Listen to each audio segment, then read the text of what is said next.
Assalamualaikum warahmatullahi wabarakatuh. Bismillah, walhamdulillah, wassalatu wassalamu ala rasulillah, wa ala alihi wa sahbihi wa mawala, wa la hawla wa la quwata illa billah amma ba'd. Bapak Ibu para ikhwatal iman hafizakumullah, pada tayangan video kali ini insyaallah saya akan menjawab salah satu pertanyaan yang ada di kolom komentar. Namun pertanyaan ini Bapak Ibu di luar pembahasan haji dan umroh. Jadi mohon disimak dan diperhatikan nih pertanyaannya. Assalamualaikum warahmatullahi wabarakatuh. Waalaikumsalam warahmatullahi wabarakatuh. Ustadz, kalau boleh nanya, bagaimana sejarah daripada menyembelih hewan kurban? Karena setiap bulan haji, mulai dari orang biasa sampai menengah, kemudian sampai tingkat artis, maksudnya tingkatan artis dan para kiai itu menyembelih binatang kurban. Itu bagaimana menurut pandangan Ustadz dan apa saja sejarahnya? Wah, sebetulnya Bapak Ibu, ini seringkali saya jawab loh ya. Tolong dicek di video saya yang ada di Zona Sejarah channel ini Bapak Ibu. Ini sudah seringkali saya jawab. Tapi nggak apa-apa, saya nggak bosan-bosan untuk menjawabnya ya. Terkait dengan pertanyaan yang satu ini, kenapa harus menyembelih kurban? Kemudian bagaimana sejarahnya? Kita tahu dalam sejarah Bapak Ibu, ketika Nabi Allah Ibrahim alaihissalam ini menikah dengan Siti Sarah. Kurang lebih ada sekitar 80 tahun tidak dikaruniai seorang keturunan. Tidak dikaruniai seorang putra atau putri. Nah, maka menikahlah Nabi Allah Ibrahim alaihissalam ini dengan Siti Hajar. Nah, tolong disimak dan diperhatikan. Nah, setelah menikah dengan Siti Hajar, Bapak Ibu, maka Nabi Allah Ibrahim ini diuji oleh Allah Subhanahu wa taala, diuji keimanannya. Karena setelah menikah dengan Siti Hajar ternyata dikaruniai seorang keturunan yaitu Nabi Allah Ismail alaihissalam. Nah, jadi ujian ini itu pertama melalui mimpi. Ketika Nabi Allah Ibrahim berada di daerah Musdalifah ya, di mana pada saat itu Nabi Allah Ibrahim bermimpi pada malam Tarwiyah, tanggal 8 di bulan Dzulhijjah itu bermimpi. Jadi dalam mimpinya itu begini. Nah, ini yang saya tahu Bapak Ibu. Ya Ibrahim, uffi binudrika, wahai Ibrahim, bayar nazarmu.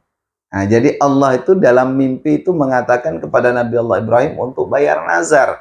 Sementara Nabi Allah Ibrahim ini Bapak Ibu itu udah udah nggak inget dengan nazarnya, dengan niat beliau itu udah nggak inget karena udah berpuluh-puluh tahun. Ternyata menurut salah satu riwayat yang akurat Bapak Ibu, Nabi Allah Ibrahim alaihissalam ini pernah menyembelih seekor kambing sekitar 1000 ekor kambing. Kemudian 300 ekor onta. Ini dagingnya dibagi-bagikan kepada tetangganya, kepada fakir miskin, janda-janda dan lain sebagainya. Itu dibagikan semua. Sampai-sampai Nabi Allah Ibrahim ini mendapat sanjungan atau pujian dari tetangga dekatnya Bapak Ibu. Tentu Nabi Allah Ibrahim ini timbul gitu kan. Timbul rasa manusiawinya gitu kan. Jadi pada saat itu ada yang mengatakan, wahai Ibrahim, kau betul-betul orang yang dermawan. Kau betul-betul orang yang ringan tangan, ibaratnya seperti itu ya. Sering berbagi gitu kan. Terus Nabi Allah Ibrahim alaihissalam ini pernah menjawab. Gitu loh Bapak Ibu. Ini yang ditagih oleh Allah. Wahai para sahabatku, wahai para tetanggaku, kata Nabi Allah Ibrahim, jangankan kambing, jangankan unta, seandainya saya punya anak, kata Nabi Allah Ibrahim alaihissalam, kalau Allah memerintahkan untuk disembelih, saya akan sembelih. Nah, ini keceplosan sih sebetulnya Bapak Ibu. Ya, keceplosan. Karena Nabi Allah Ibrahim alaihissalam ini udah berpuluh-puluh tahun ibaratnya nggak dikaruniai seorang keturunan Bapak Ibu. Nah, sehingga Nabi Allah Ibrahim berani berkata seperti itu. Ya, nggak usah jauh-jauh lah. Ibarat kita ini apa ya? Sebelum punya mobil kita kadang kan sering keceplosan. Udahlah, gitu kan, tenang gitu kan sama teman kita. Seandainya saya punya mobil atau mungkin nanti kalau saya punya mobil, kalau ketemu di jalan akan saya bawa, akan saya ajak jalan-jalan dan lain sebagainya. Ternyata giliran punya mobil lupa. Jangankan untuk dibawa jalan-jalan Bapak Ibu. kadang nggak ngelakson gitu kan, nggak ditabrak udah untung gitu. Nah ini nazar Nabi Allah Ibrahim alaihissalam, jangankan unta dan kambing, kata Nabi Allah Ibrahim, seandainya saya punya anak, punya keturunan, kalau Allah yang memerintahkan untuk disembelih, saya akan sembelih. Wah, ini dicatat oleh Allah Subhanahu wa Ta'ala. Sehingga pada saat Nabi Allah Ibrahim tertidur di Musdalifah pada malam tarwiyah itu, Bapak Ibu, ditagih oleh Allah, "Uffi binadrika ya Ibrahim, bayar nazarmu." Tapi Nabi Allah Ibrahim alaihissalam ini, Bapak Ibu, apa ya? Ibaratnya masih belum yakin kalau ini betul-betul perintah dari Allah Subhanahu wa Ta'ala. Nah, lanjut cerita, ketika Nabi Allah Ibrahim melanjutkan perjalanan ke Mina, ternyata setelah di Mina Nabi Allah Ibrahim tertidur dan bermimpi, yang mana mimpinya itu persis atau sama, Bapak Ibu. Sama seperti pada saat di Musdalifah. Wahai Ibrahim, ya Ibrahim, ufi binatrika. Wahai Ibrahim, bayar nazarmu. Nah, pada saat itulah Bapak Ibu, Nabi Allah Ibrahim teringat kalau Nabi Allah Ibrahim pernah keceplosan ngomong, gitu loh. Pernah mengatakan, jangankan kambing dan onta, seandainya saya punya anak, kalau Allah memerintahkan untuk disembelih, saya akan sembelih.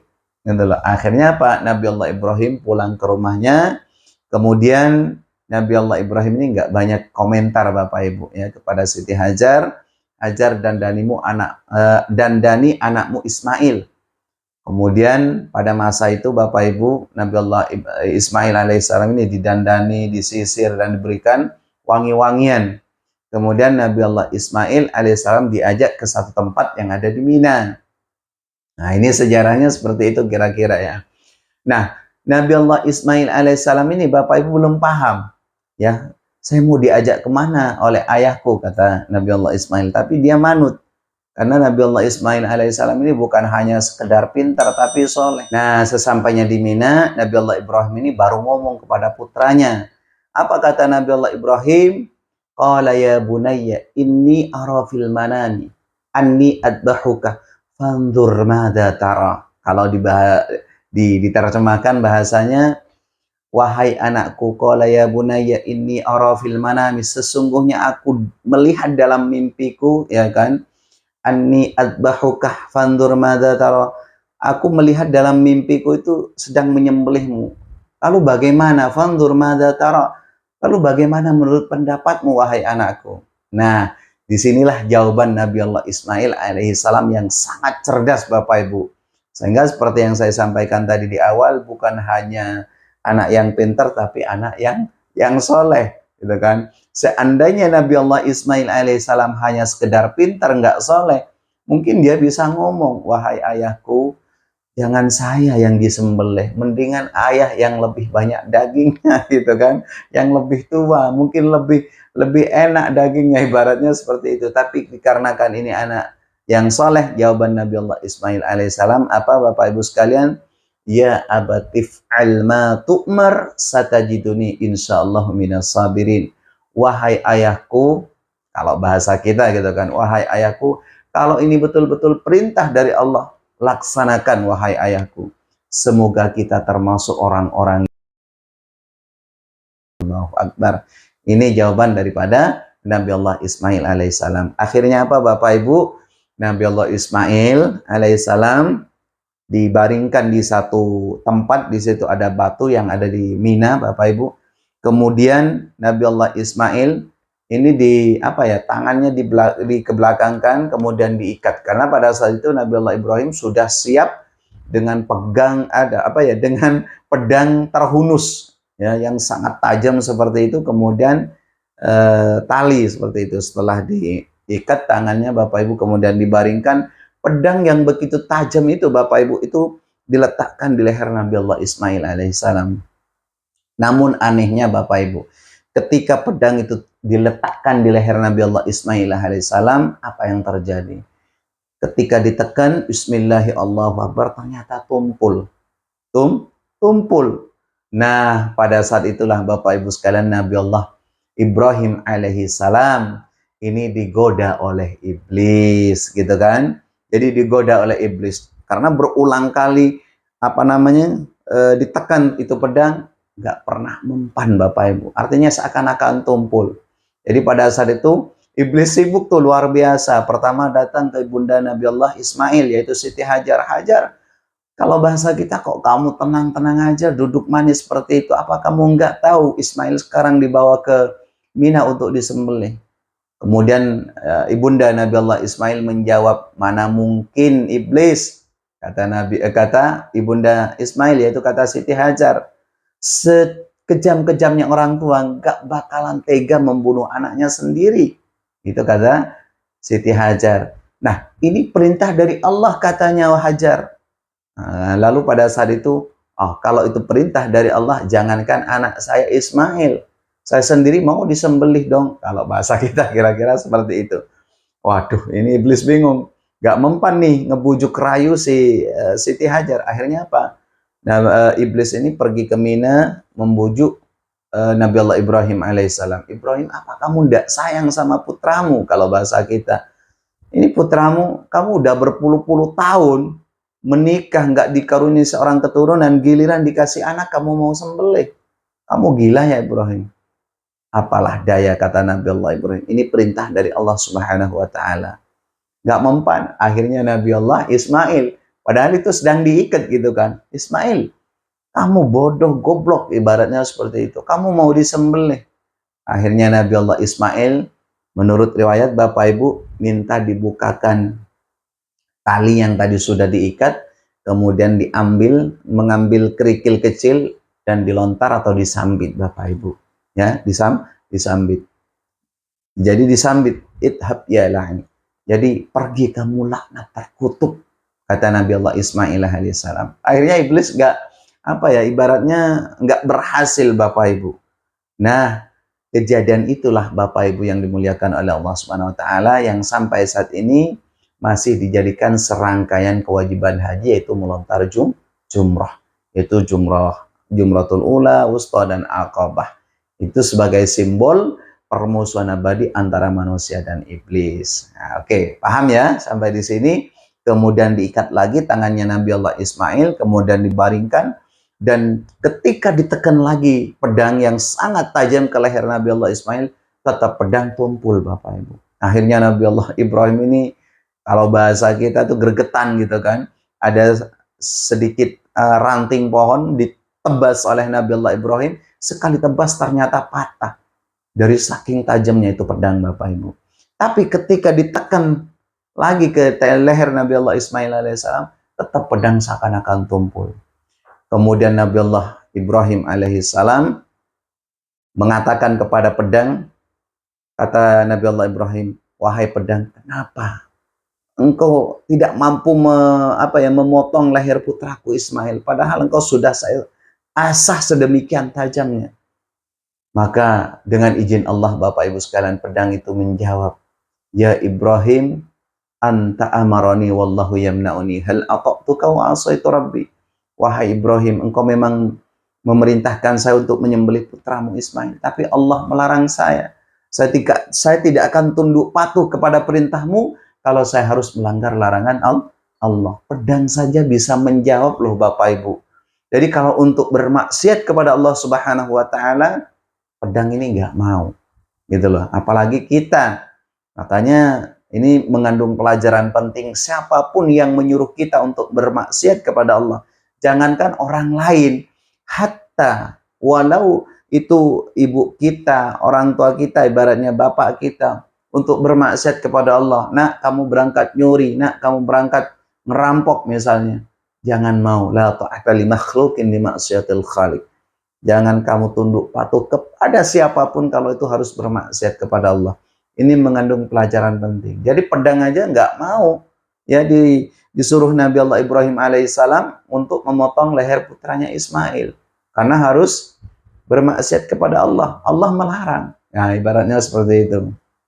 Akhirnya ketika ditekan lagi Bapak Ibu oleh Nabi Allah Ibrahim, ternyata Nabi Allah Ibrahim alaihissalam, Nabi Allah Ismail alaihissalam, itu diganti oleh Allah dengan seekor sembelihan yang besar, yaitu berupa kambing atau gibas. Ya, dalam Al-Quran itu dijelaskan, wa fadainahu bidzibhin azim.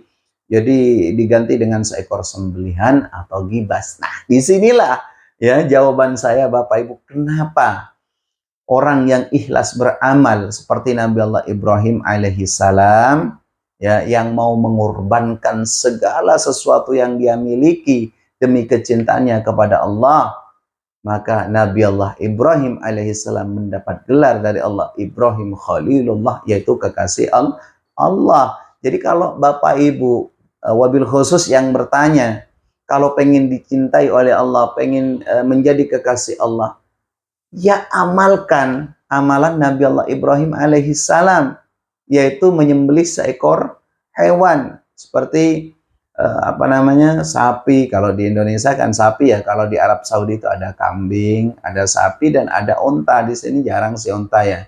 Jadi kita itu dianjurkan untuk berkorban supaya kita bisa mengamalkan mengamalkan amalan Nabi Allah Ibrahim alaihissalam ini, supaya kita dianggap oleh Allah menjadi kekasihnya. Waduh, itu luar biasa Bapak Ibu. Apalagi daging yang hewan yang kita sembelih, dagingnya dibagi-bagikan, itu hal yang luar biasa, memiliki nilai keutamaan. Karena nanti pada hari kiamat menurut riwayat, hewan yang kita korbankan mulai tanduknya, bulu-bulunya, kemudian darahnya, itu nanti akan menjadi saksi di hadapan Allah. Ya Rabb, kata hewan yang kita korbankan, sapi atau kambing gitu kan, ya Rabb, si fulan itu sudah mau berkorban ya Rabb, demi kecintaannya kepada Engkau, sudah mengikuti sunnah Nabi Allah Ibrahim alaihissalam. Masya Allah, maka jadikan dia termasuk golongan orang-orang yang soleh ya Rabb. Jadi kira-kira seperti itu Bapak Ibu. Hewan aja itu mendoakan, ya, jadi akan menjadi saksi di hadapan Allah. Makanya jangan heran, kadang ada orang sampai patungan loh Bapak Ibu. Kadang ada 7 orang, ya, misalkan harga sapinya itu 10 juta, 10 juta dibagi 7 berapa? Itu nggak apa-apa. Karena nanti pada hari kiamat akan menjadi saksi di hadapan Allah. Binatang yang kita korbankan, hewan yang kita korbankan, mulai tanduknya, bulu-bulunya, darahnya, semua akan menjadi saksi di hadapan Allah. Makanya jangan pernah sekali-kali Bapak Ibu beranggapan ini tidak ada riwayat, tidak ada amalan, tidak ada anjuran. Justru ini sangat dianjurkan. Jangan tetangga kita berkorban, menyembelih hewan korban atau binatang korban seperti sapi, kita berkorban perasaan.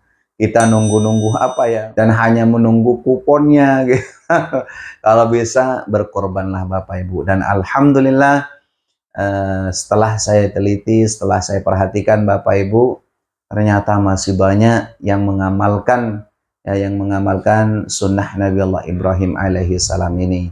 Dan ketika Nabi Allah Ibrahim alaihissalam pada saat itu Bapak Ibu sudah melakukan apa yang diperintah oleh Allah, maka Nabi Allah Ibrahim mendapat sanjungan dari Allah. Salamun alaika ya Ibrahim.